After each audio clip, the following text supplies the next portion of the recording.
Üle 4 aasta on Putin ja tema paljud käsilased arvanud, et nad pääsevad Ukraina sissetungiga karistuseta. Isegi kui sissetung ei vii Ukraina kokkuvarisemiseni, võivad need Kremliga seotud tegelased vältida vastutusele võtmist. Aga kõik on just muutunud.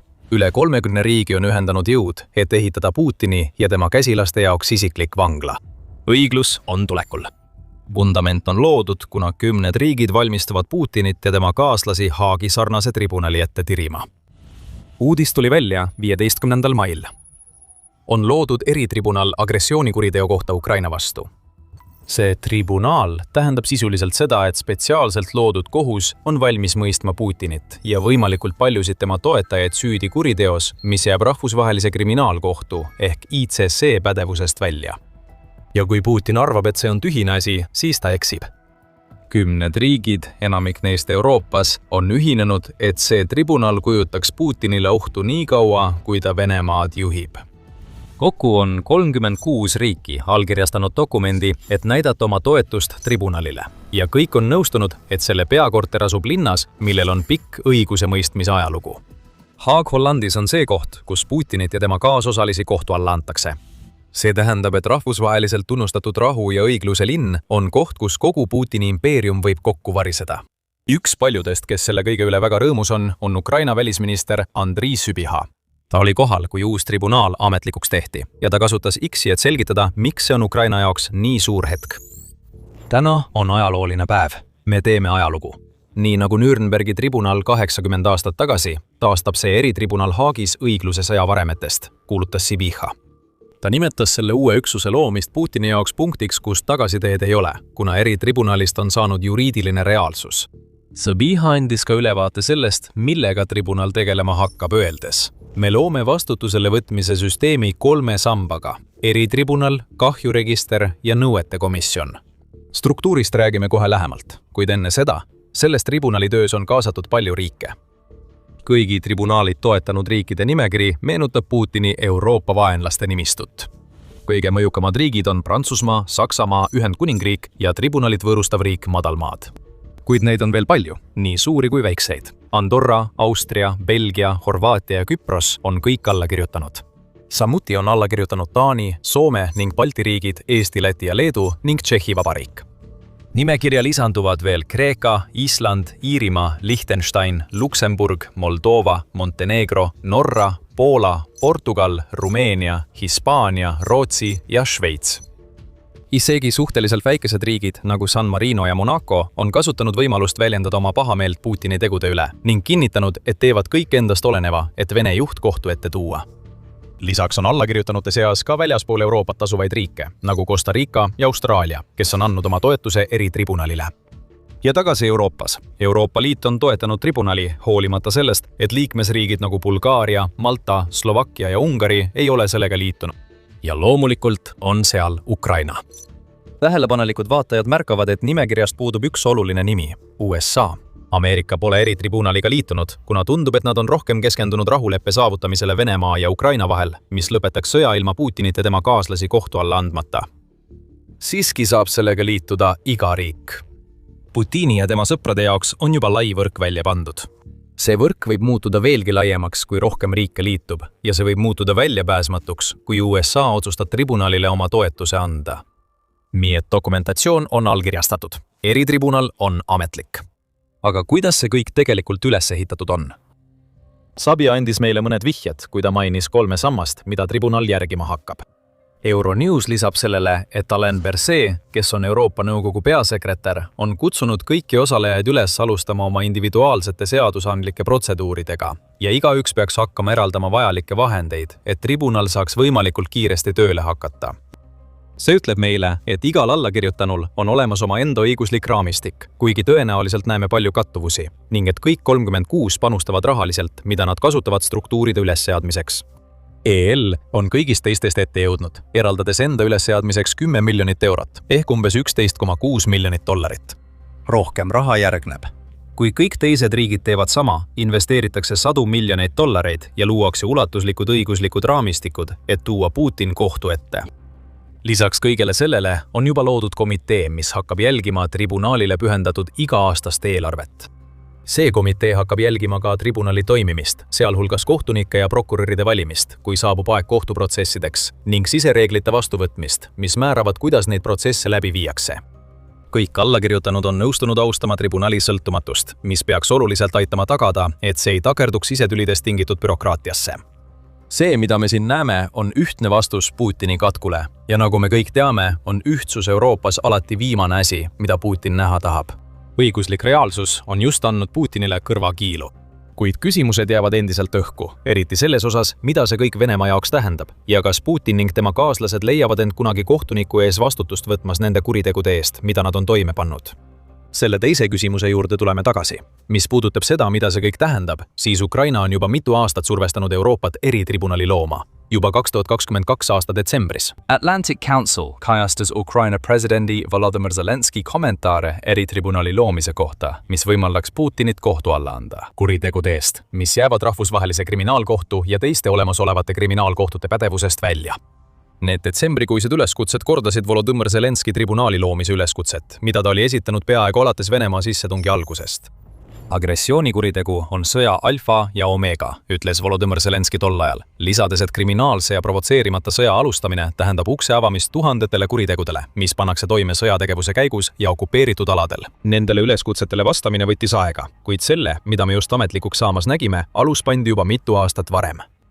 2025 aasta mais toetasid paljud Ukraina liitlased, kes on nüüd allkirjastanud vastavad dokumendid tribunali loomist, mille eesmärk oli võimaldada erinevate karistuste, sealhulgas eluaegse vangistuse määramist kõigile, kes selle ette tuuakse ja süüdi mõistetakse. USA oli selle toetusandjate seas märkimisväärne puuduja, kuigi endise presidendi Joe Bideni ametiajal mängis ta olulist rolli eritribunali loomisel. Praeguseks oli president Donald Trump juba ametis, kui toetust avaldati, ja tema näis olevat rohkem keskendunud rahuläbirääkimiste vahendamisele kui Putini vastutusele võtmisele. Selles osas ei paista midagi muutunud olevat. See kõik tähendab, et tribunali ametlikuks muutmine on millegi teoks saamine, mida Ukraina on soovinud alates Putini sissetungi algusest. See on õigusalane mehhanism, mida varem ei eksisteerinud, ja see on loodud ainult selleks, et karistada Putinit ja tema kaasosalisi sõjakurjategijaid. Aga paljud ei pruugi mõista, et kogu põhjus, miks see tribunal üldse peab eksisteerima, seisneb selles, et on olemas väga konkreetne kuritegu, mille eest Putinit ei saa olemasolevates kohtutes süüdi mõista. Enne kui me avalikustame, mis see kuritegu on, tuletame kiiresti meelde, et te vaatate saadet The Military Show. Sellest tuleb veel palju rohkem, nii et vajutage telli, et kanaliga kursis olla. Tavaliselt tegeleb rahvusvaheline kriminaalkohus nende kuritegude tüüpidega, mille jaoks uus eritribunal loodi. Ja üks konkreetne kuritegu on see, mille eest Ukraina tahab panna Putini ja võimalikult paljud tema liitlased kohtu alla – agressioonikuritegu. Praktiliselt pole võimalik eitada, et Putin ja tema kindralid on selles kuriteos süüdi. Rahvusvahelise kriminaalkohtu koalitsioon kirjeldab seda konkreetset kuritegu järgmiselt. Agressiooniakt tähendab relvajõu kasutamist ühe riigi poolt teise riigi suveräänsuse, territoriaalse terviklikkuse või poliitilise iseseisvuse vastu või muul viisil, mis ei ole kooskõlas Ühinenud Rahvaste Organisatsiooni põhikirjaga. Igaüks, keda rahvusvaheline kriminaalkohus selle konkreetse kuriteo eest vastutusele võtab, peab olema poliitiline või sõjaline juht, mis hõlmab Putinit, tema Kremli kaaslasi, tema kindraleid ja isegi mõningaid teiste riikide juhte, kes on aidanud Venemaad Ukraina sissetungil. Ja süüdimõistmiseks peab kohus tõendama, et süüdistatav oli seotud teise riigi vastu suunatud agressiooniakti planeerimise, ettevalmistamise, algatamise või elluviimise ühe või mitme etapiga. Seega on Putin selgelt süüdi. Tal ei oleks nende süüdistuste vastu sõna otseses mõttes mingit kaitset, kuid on üks probleem ja just see probleem ongi põhjus, miks eritribunal tuli üldse luua. Selleks, et rahvusvaheline kriminaalkohus saaks mõista mõne riigijuhi süüdi agressioonikuriteos, peab see kuritegu olema omistatud Rooma statuudi osalisriigile. Venemaa ei ole allkirjastanud seda. Tegelikult saab ta isegi kasutada oma vetoõigust ÜRO Julgeolekunõukogu liikmena, et blokeerida Julgeolekunõukogu suunamist, mis muidu võimaldaks rahvusvahelisel kriminaalkohtul süüdistada Putinit ja tema käsilasi agressioonikuriteos.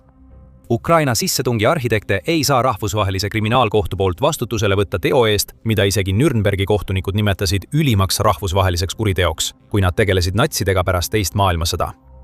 See ei tähenda, et rahvusvaheline kriminaalkohus oleks kasutu Putini kuritegude eest süüdimõistmisel. Venemaa juhil on, nagu TVTV märgib, veel palju teisi kuritegusid ning rahvusvaheline kriminaalkohus on väljastanud Putini ja tema kaaslaste vastu vahistamismäärused konkreetsemate kuritegude eest, sealhulgas laste ebaseadusliku deporteerimise ja üleviimise ning tsiviilisikute sihilikult ründamise eest Venemaa rünnakutes.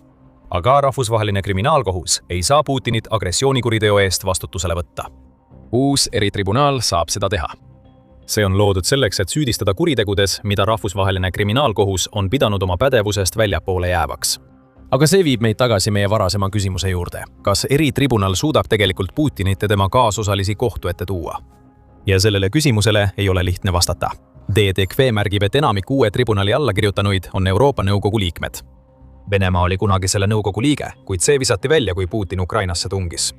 Aga see ei näi olevat tegur selles, kas nõukogu saab osaleda Putini süüdistamiseks mõeldud kohtuprotsessides. Nii et üks takistus on nüüd kõrvaldatud. Palju suurem takistus seisneb selles, kuidas tribunal üritaks Putinit sihikule võtta. Euronews teatab, et agressioonikuritegu peetakse juhtimiskuriteoks, mis lasub nende inimeste õlul, kes tegid otsuse agressiooniakti toimepanemiseks, näiteks teise riigi sissetungiks. Tavaliselt süüdistaksid nii rahvusvaheline kriminaalkohus kui ka uus tribunal Venemaa troikat, kuhu kuuluvad riigi president, peaminister ja välisminister.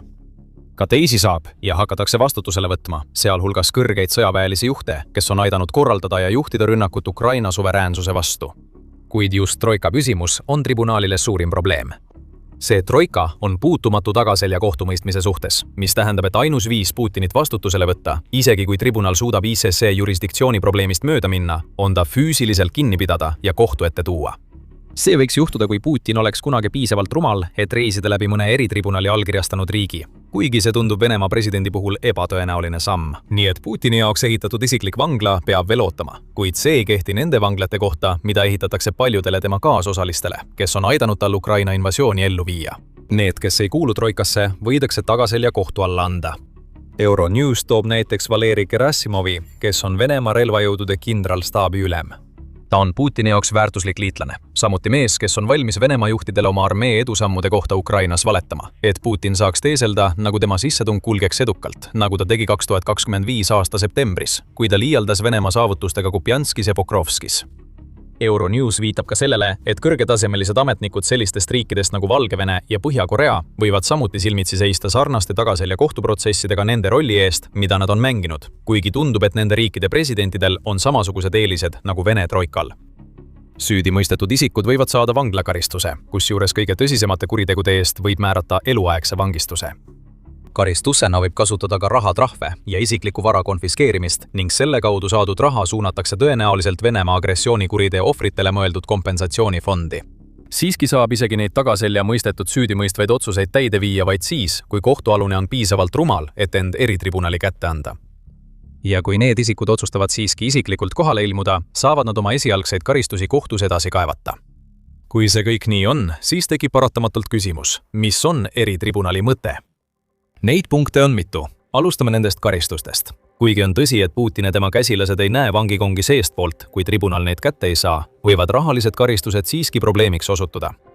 Tõsi, nad ei hakka trahve otse maksma, kuid süüdimõistetutelt saab vara konfiskeerida.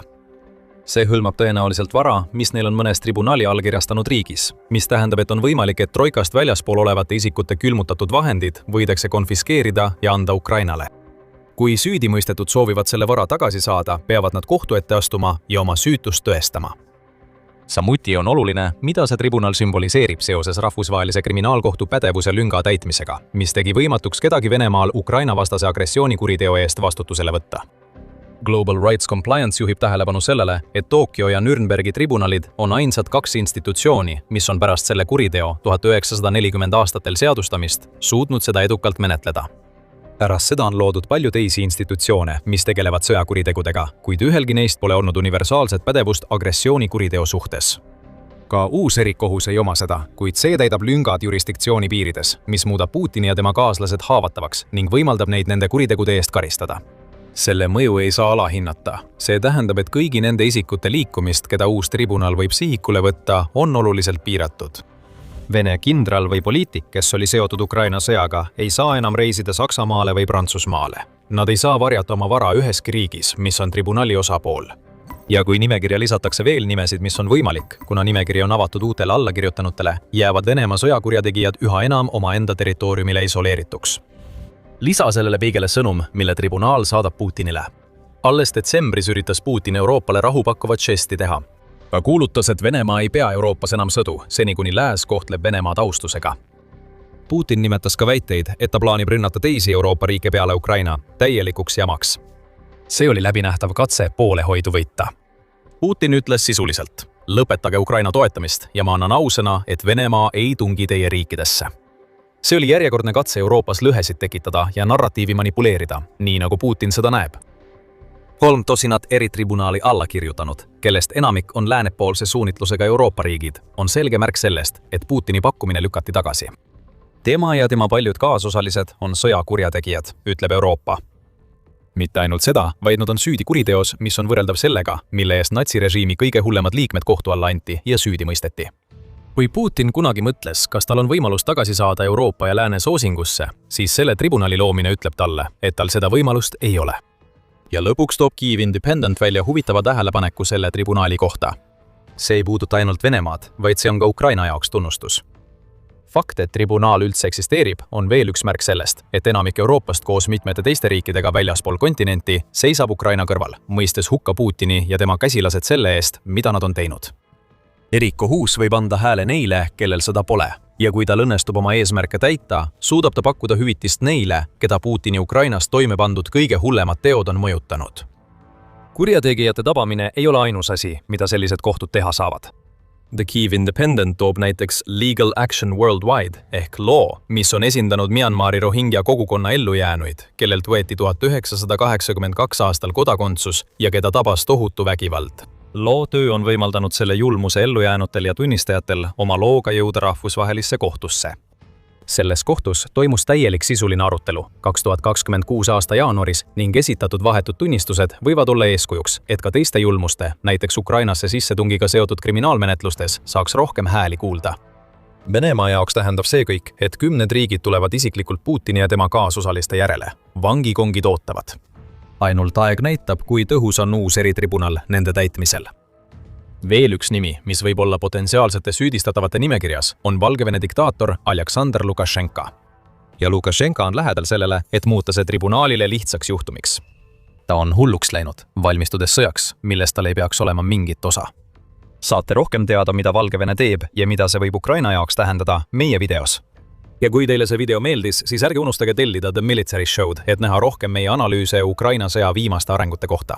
Ja nagu alati, aitäh vaatamast!